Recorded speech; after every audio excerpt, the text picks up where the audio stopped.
Welcome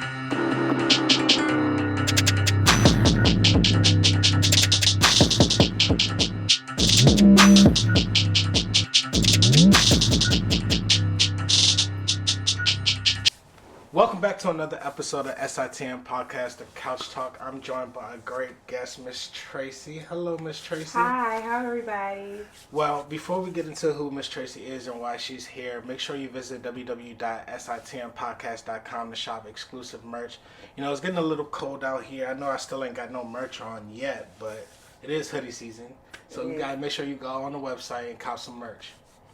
But back to Miss Tracy and why she's here.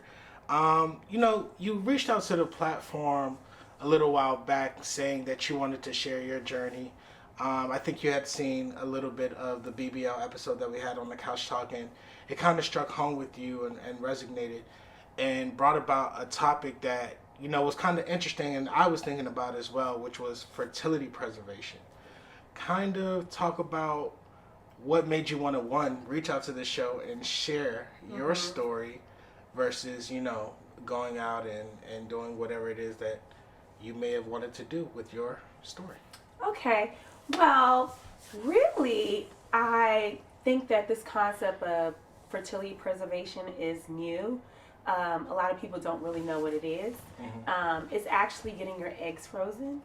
And a lot of people get their egg frozen because they've experienced infertility, or they might be what is called, unquote, barren, or maybe their husband is barren or their partner is barren. But for me, I did it because I was over the age of 35 at the time, and I didn't have a boyfriend. I was not in a committed relationship where I knew that I would be having children within the next 1 to 2 years. So I decided, okay, let me freeze my eggs so that when the time does come, I will never regret not having the opportunity to have children, because, you know, my biological clock has ticked away, and that was no longer an option for me. So going through fertility preservation made it an option. Okay, so let's rewind. I'm sure there's a whole bunch of steps that kind of got you to that mindset and why you wanted to take that step. So first and foremost, who is Miss Tracy Indicho? Okay, so Tracy Indicho is a 40-year-old woman. I love God. I'm an assistant principal of an elementary school in DC. I'm a sister. I'm a friend. I'm a daughter. I'm the interim president of First Generation Cameroonians in America. Okay. So that's something that I've been doing for the past year. And I love people and I love life, and I think that we all live to leave something and leave an impact. And from years to come, this might be my impact on the world, and to help women like me in the same predicament that don't want to make bad decisions because they feel that it's time to have children. So, you know, clearly you're a young, beautiful, black, educated woman. Thank you. Who, you know, experienced the journey of life and wanted to have the opportunity to give life at the time. So, kind of just shaping that mindset. What was your dating life like before you came to that decision, and how did you, I guess, end up deciding to wanting to do that journey? Either was it alone or was it with a partner? Like you. Okay, so good question. So my dating life, I can say that at the time that I decided to do this, I was 37. I hadn't dated someone seriously for about 3 years, right? So I had a long-term relationship that lasted about 6 years. It was moving towards marriage, but we did not get married, obviously. But I had been in a couple short-term relationships, but nothing that was moving towards marriage. And a lot of my peers, especially, you know, the pressures of being first generation Cameroonian, you know, their parents were like, get married, have a baby. You know, they got married, they had a baby, and then the marriage fell apart. Right. So I didn't want to be put in the situation where I entered a relationship that was not going to be long-standing because I wanted to have children.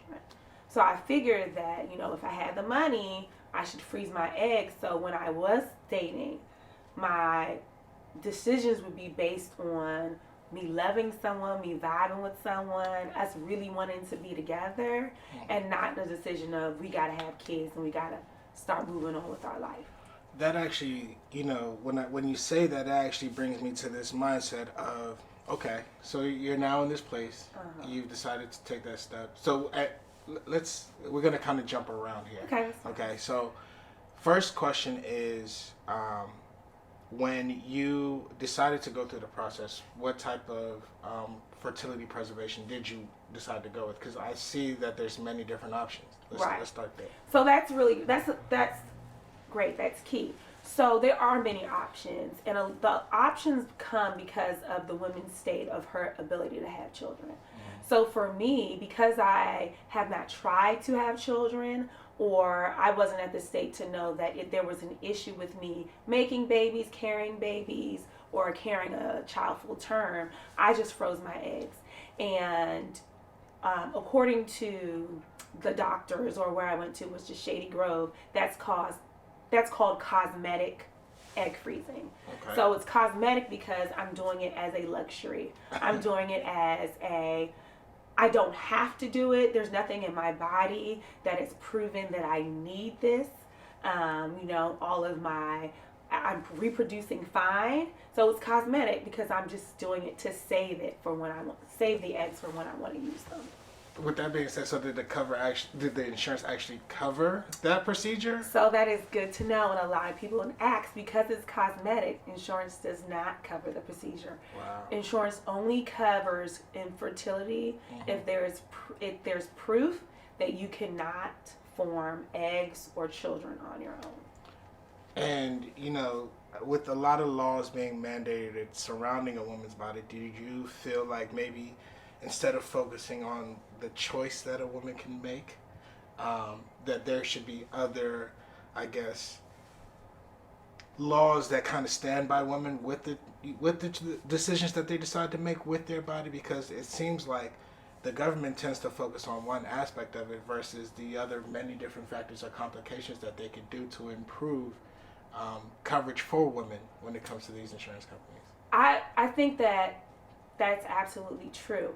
In my research, I've even found that even when a woman is infertile and she needs the process, insurance only covers up to 50% of it. Okay. And if you, after 3 tries, they no longer give you any choices.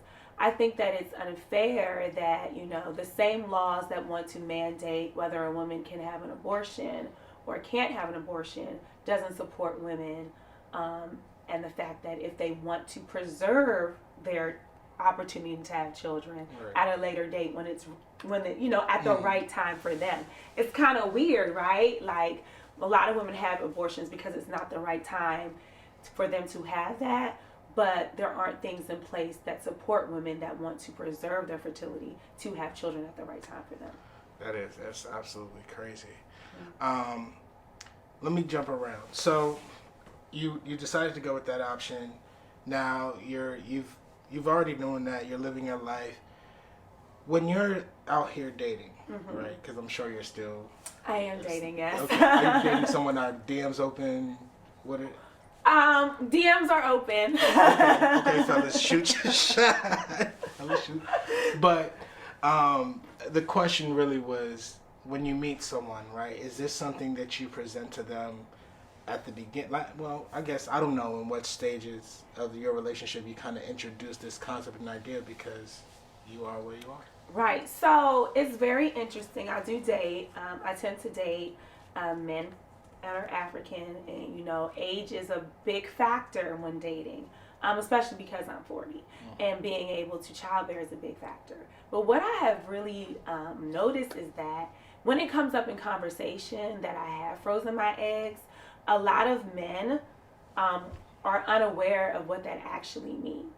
Like, what does that mean? Like, they don't understand what that means. So I have to actually explain to them when the time is appropriate. Like, what it means that I've frozen my eggs. It does not mean that I don't have any more eggs left.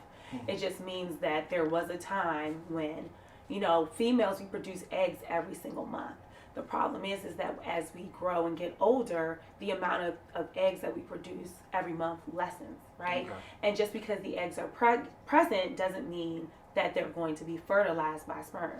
Gotcha. So all I did was just a couple of months, those eggs that I produced, I took them and I froze them. So I'm still producing eggs and I still have the ability to get pregnant naturally. But a lot of people don't understand that when you tell them that. They just think that they're all gone and they're stored away, and I have to unthaw them when I'm ready to have a child again. So, once again, my tree branch of questions split. So, on one aspect, right, it's like, do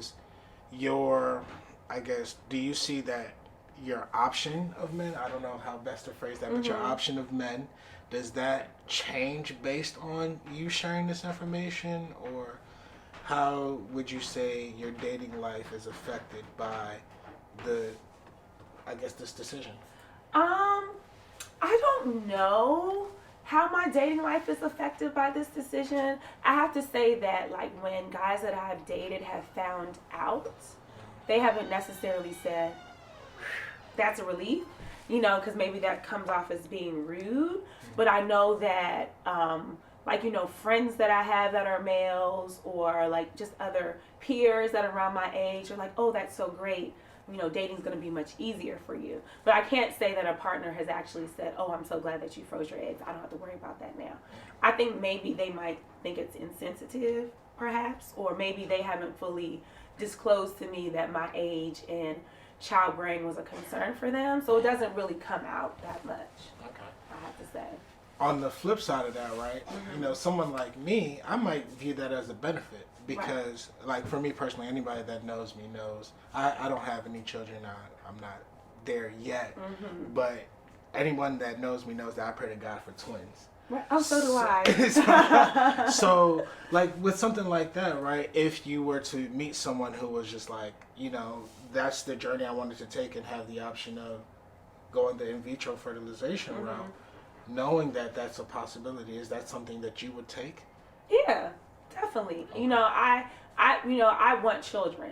And so I didn't want the gray cloud of, especially because I feel like in the African community, there's a stigma over women that don't have children, families that don't have children, or when are you having a child? You get married and a year later, there's no child. Everybody's up in arms, like, where's the children? Where are the children? And I just wanted to make sure that any relationship that I entered to didn't have that stigma or that barrier of, are we going to have children? Okay. So, you never know what happens, but, because the males could bring their own thing. But I know that as for me and what I'm bringing, the option to have children will always be there for me. Were there any risk factors while going through that procedure? So, yeah. So, like, if you read about it, like, they'll tell you that there are all of these factors. They say, like, you can gain weight, you can have all of these mood swings, because you're actually, like, you're pumping hormones in your body, and you're pumping extra just to make sure that you're producing these high-quality eggs that can then be frozen, that can be put back into you. So, when I read about it, there were so many side effects that they said that I was supposed to have. But when I went through the process, I ended up not having any side effects. So that was a blessing.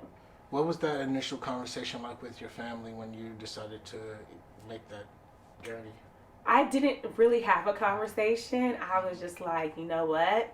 I want children, and I have the money. I'm going to do it. And I did it. So you went through that process alone? Or? I'm not per se alone. The first decision to go into the clinic and have to talk with the doctor was alone. But after I made this decision, my mom knew about it. My sisters knew about it. It was a really, really hard decision. And I have to say I was kind of embarrassed about it at first. So I didn't really share it with many people. How long was that process, like, going through the, from like start to finish, walking into the clinic, getting the information, doing the research, to actually going through that process and healing from that process? I would say that I went through it for like about a year. Some of it was my own, just not sticking with it, not, going back and forth, deciding whether I wanted to do it or not. I went through Shady Grove, and one thing about Shady Grove is like, they're a machine, they're a factory. They do this, they want to get results, they want to get it done right. So everything is based on a schedule and time. And so everything is also based on when you have your period. So that's when they want you to start taking the medication. That like every process is like, it's very methodological, if I said the word correctly. So like because I was back and forth, sometimes like I missed some deadlines that I needed in order to make sure the process was successful. So that's why it took about a year. Ideally, it all depends on which plan you pay for, how long it's going to take. I guess what's the different barriers of plans? Because I had a different follow-up question, but maybe it's in there. So, depending on your age and the amount of money you're willing to spend, and the amount of eggs that they suggest you get, that depends on the plan. So, at the time I was 37, so the doctor suggested that I get 30 eggs. And with 30 eggs, they can guarantee about 3 to 4 pregnancies from those eggs. Okay? And so they thought because of my age, I should go through 5 cycles of egg freezing and medication to get the 30 eggs. So you can either go through 3 cycles and pay $12,000 and go through 5 cycles and pay $18,000, right? And so it's all just, you're paying for the cycles. You really don't know how many eggs you're going to get. You just pay for the cycles. One thing that is helpful is that like if you do the 5 cycles and you end up just like going through 2, which is what I did, you get much money? You get $4,000 back. Like $4,000 or $5,000. Hey, that's it. Yeah. So you get some money back because you got your eggs before your cycles went up. So luckily for me, I was able to get 29 eggs with 2 cycles. Right. It's all they don't know. They thought because I was over the age of 35, I would need more cycles to get the eggs, but I got the amount of eggs in the cycles that they recommend for people under the age of 35. What did you learn about, I guess, your body as a woman through this process? Okay, so I hate to say that was a great question, but it is a really good question. What I learned about my body as a woman is that, and I learned this from my doctors, is that age really does not determine your fertility. Okay. Right? Because that's a myth. Right? That's a myth buster. That's a myth buster. Age does not determine your fertility. Because as I mentioned before, they got the amount of eggs in the amount of cycles that they thought they would get for someone that was under the age of 35. And when I finally did this, I was 38. Another thing that made me realize that age doesn't determine your fertility. I remember I talked to you before about how I was really scared about all of the hormones, the mood swings, how I was just going to be going up and down, how I was going to gain weight. And towards the end, I talked to my nurse. I was just like, I wasn't experiencing all of these things that they told me that I was supposed to experience. She was like, oh, it's because you're on a low dosage. She was just like, it didn't take much to get your eggs. Right. So I wasn't even on the dosage that all of these blogs and all these other internet research that was telling me that I was going to need to garner the eggs were already there. The eggs were there. My lining, my endometrial lining to carry children was intact and really, really healthy. So yeah, so it really depends on your genes, your family history, but yeah. Well, okay. What was your mental state of mind like, I guess, leading up into that time? Because, for someone to actually decide to do this and go through it, it sounds like maybe something may have happened along the way that got you to that point where you was just like, you know what, I need to do this and just secure that and feel good within myself to know that my future is protected by making this decision? I think the societal pressure to get married, and then also walking into relationships with so much pressure to get married, knowing because having children was like the forefront of that, and wanting to have children. So mentally, I was just feeling like, keep on going. Okay. So mentally, I was just feeling like I was ashamed of having to do it because I felt like I had to do it because I hadn't gotten married yet. So it was a choice that I had to make because I wasn't married with children. But like I said, that after sharing my story with people who wish they wouldn't do it, they would have done it. That feeling of shame and just being upset with myself and like feeling that I had lost time kind of changed to empowerment. Okay. Like, I don't have to be forced to make decisions because I'm worried about my fertility. My decisions can be made with a good mind, that I'm really making the best decision for my family and my children when I do get married or when I do meet a partner that I'm going to have a child with. And I was just about to say, does that does that change your, I guess now, your standard of men that you're looking to date because you've already made this decision? Right. I think it does change the way that I date. I'm way more cognizant of men that are dating just to check boxes, right?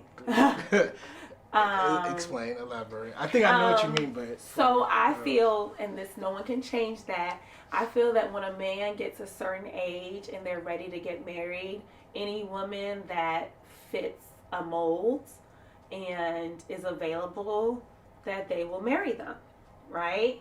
And I think that, you know, some marriages like that work and some don't.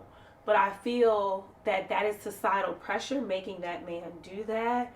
But I don't feel that I am succumbed to that societal pressure anymore because I have a guarantee, I have an insurance that I will be able to have children, right? Okay.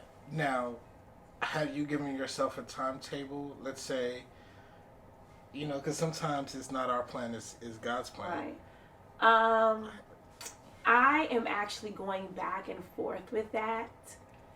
So I don't know. I have not given myself a timetable. I have put thought in it. I know when I first did it, my mom was like, yes, now you can just go and have children, you know. Okay. But it wasn't my intention to have it, to do it so I can have children. My intention was to do it so that I could make better decisions in relationships and I wouldn't be rushing because the thought of having children was on the back of my mind. But you know, you just never know.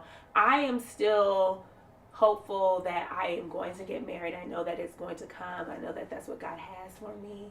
There's so many great guys out there. I just haven't met them yet, or the one yet. And I might have met them already. I just don't know what the future holds. But at this time, I don't plan on using the X to become a single mother on my own. Okay. I plan on meeting a guy, having children naturally, and then in the event that that does not happen, then being able to use the X. Okay, I guess a couple more questions. Okay, what are you doing differently now in terms of dating to meet that right guy that you weren't doing previously? I'm not pressuring the whole.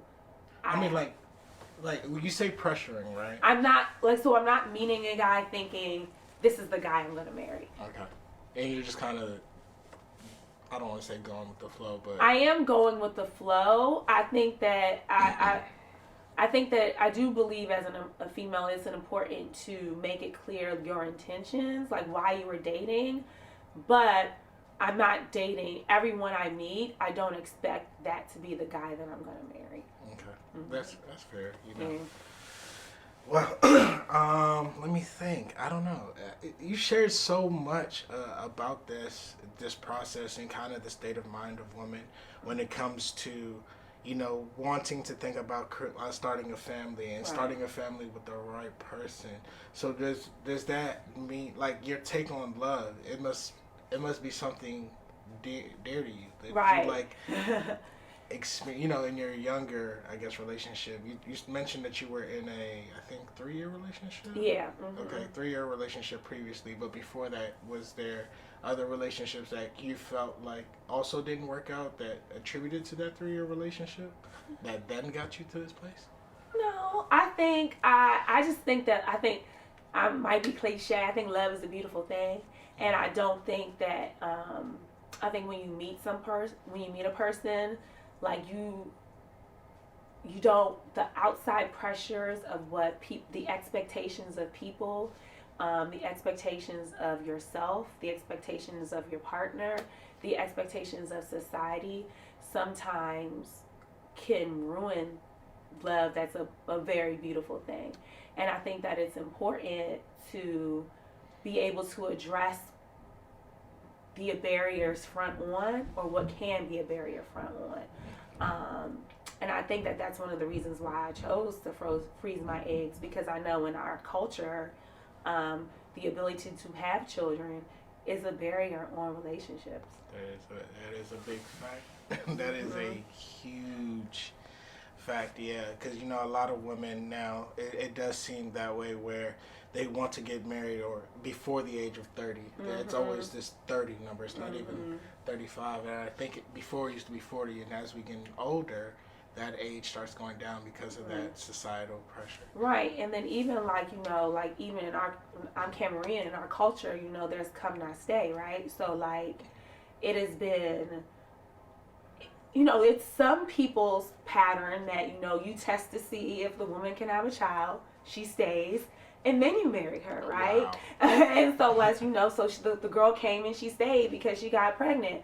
So, understanding that and just knowing that, like, I thought it was very important to me to make sure that I could, just ensure for my partner that is something that I'm bringing to the table. And it's an insurance for me, to know that I still have some time because I've done this. Okay. This is the last question. What would you share with someone who is looking to go into this process but is actually worried or scared about their final outcome? I think that research, go to Shady Grove, go to Johns Hopkins, really understand what it is that you want in life. As women, there are a lot of temporary things, but a family is permanent. Building your future generations are permanent. $18,000 does seem like a lot of money, but as females, we acquire a lot of things. We acquire bags, shoes, jewelry, cars, and when you think about, can I, am I going to pay this car note, or am I going to invest in my future? And that's really what you're doing. You're investing in your future. You're investing in your family. You're investing in yourself. And you'll always know that this is going to be there and that you can have a family. Because, there are things that you might have a mental breakdown, right? And you might go through depression and grief, and like 2 years of your life has stopped. And you can't date during that time. So you might need those eggs. You might have cancer. You can't date during that time. You might need your eggs. You might need to finish nursing school or be in IT school or want to have a stable job. And you can preserve your fertility so you can use those eggs at the time that is right for you. It's taking control of your body, taking control of your future, taking control in your family in a way that God will bless it. I'm a woman of faith. So when I first approached this, I'm like, Tracy, you've been praying to God for a baby. Like, why would you do this? Why do you need this guarantee if you pray to God and you have God? And, yes, I have God. Yes, I love God. But I prayed to God about it, and He gave me the resources to be able to do this. He gave my body the ability to respond to the medicine in a quick way. He did it in 2 cycles, not 5. So God blessed me during every single step of the way, and he was with me there. So I, faith without works is dead. So I put in the work, and with my faith, I'll have those children. And then even when time comes, I might be able to implant 2 eggs and get my twins, right? Sure. I guess the final question is, do you have any concerns?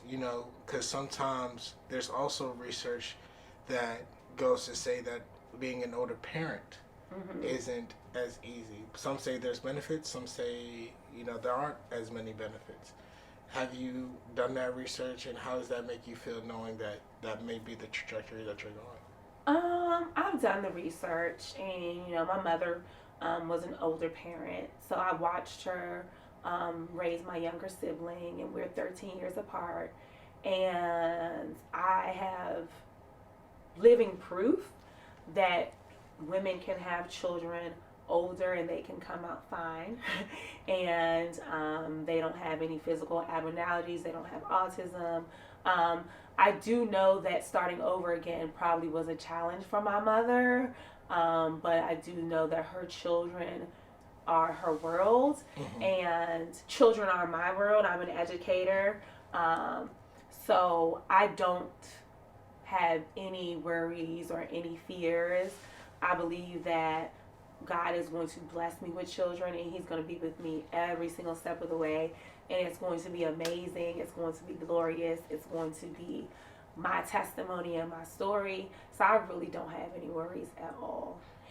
I was going to say, you look very confident and happy with the decision that you made, deciding to go through that. And you could just tell by the way you speak, the confidence that you walk with, how you feel, and everything like that, that you are absolutely in 100% belief of that. I really, really am. And I just want, I want people to understand that they have the ability to empower themselves. If you don't have the money to pay out of pocket, there's lots of programs, there's grants, there's credit cards, there's a way that you can get it done if it's something that you choose to do. Everyone, there is always a way, if you're fighting to get that bag, you can fight for your future. Right, exactly. So where can the people find you? Oh, I'm on Instagram. What is my Instagram name? Trace this one on Instagram. I'm on Facebook. I'm not on Twitter. I haven't gotten to the Twitter thing. But yeah, I'm on Instagram and I'm on Facebook. Okay. This is Stuck in the Middle. This is the Couch Talk. I thank you for coming and gracing us with your presence and sharing your story. This has really been informational, and, it's something that I've also kind of have thought about. I always told myself that I'm going to have my twins by force or by fire. So that in vitro is something I've looked into. Egg fertilization, I never knew that. You definitely had to educate me on the differences. But it is, like I said, something that is so important to learn about and share with other women out there. But once again, this has been Stuck in the Middle. This is the Couch Talk. I'm your host, Sir Charles, aka Capo. I got Miss Tracy with me. She shared a lot of gems and jewels on a really dope conversation. Make sure you visit www.sitmpodcast.com to shop exclusive merch. I'm your host once again. Shout out to everyone on the team. This is Stuck in the Middle. We out. Bye. Thank you. No problem.